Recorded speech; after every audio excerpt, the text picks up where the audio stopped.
Pada kuliah kali ini, mari kita bicarakan reaksi oksidasi reduksi pada tataran konsepnya. Berikut ini beberapa pengertian keadaan oksidasi suatu spesies kimia. Yang pertama, dilihat dari muatan isi positif pada ion-ion logam. Sebagai contoh, ion besi 3 berada dalam keadaan oksidasi lebih tinggi dari ion besi 2. Contoh lain adalah ion Cu+ berada dalam keadaan oksidasi lebih rendah dari ion Cu2+.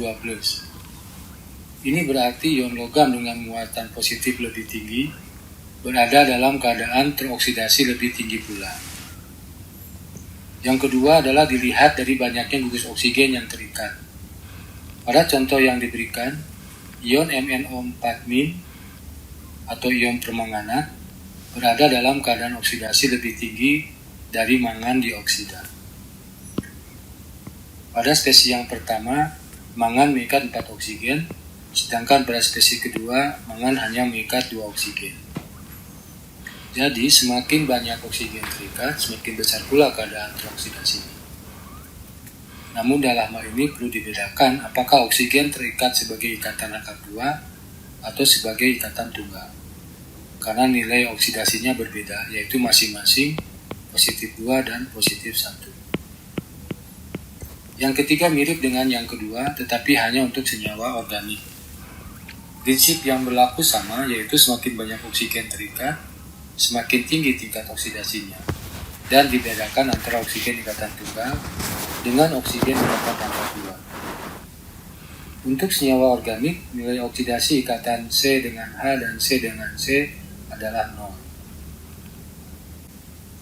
Dengan dasar tersebut, keadaan oksidasi karbon pada metana, metanol, formaldehid, asam format, dan karbon dioksida berturut-turut adalah 0, positif 1, positif 2, positif 3, dan positif 4.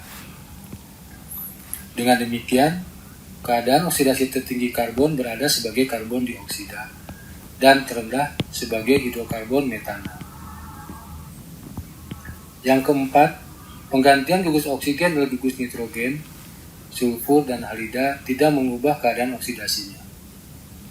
Karbon pada metanol, metilamin, metiltiol, dan bromometana adalah sama. Yang kelima, reaksi-reaksi kimia organik seperti reaksi substitusi nukleofilik, adisi termasuk hidrasi, eliminasi termasuk dehidrasi, dan asam basa tidak disertai dengan perubahan keadaan oksidasi.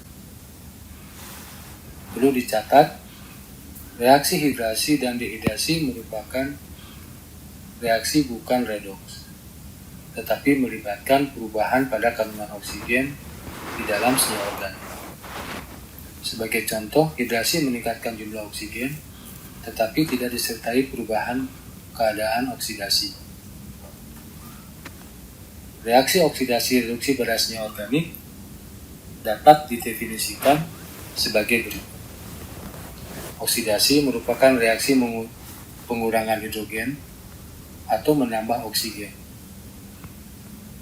Beberapa contoh pengubahan kimia organik yang termasuk oksidasi dinyatakan pada slide. Pengubahan alkil menjadi alkenil, penambahan Br2, pengubahan gugus metil menjadi gugus karboksilat, dan alkohol sekunder menjadi keton merupakan contoh pengubahan kimia yang bersifat oksidatif. Kebalikannya, reaksi reduksi adalah reaksi yang menambahkan hidrogen atau mengurangi oksigen, atau bisa juga nitrogen, sulfur, dan halida.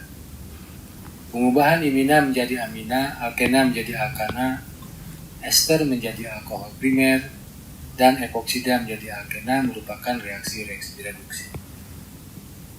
Sebagai penutup pada pembicaraan ini, berikut ini adalah latihan yang bisa saudara kerjakan secara mandiri. Soal pertama, berikut ini adalah tahapan sintesis pada pembuatan senyawa alkaloid, yaitu senyawa alam yang mengandung nitrogen. Identifikasi jenis reaksi pada masing-masing tahapan reaksi. Manakah yang termasuk reaksi redoks? Soal kedua, perhatikan tahapan reaksi berikut dan identifikasi manakah yang termasuk kepada reaksi redoks.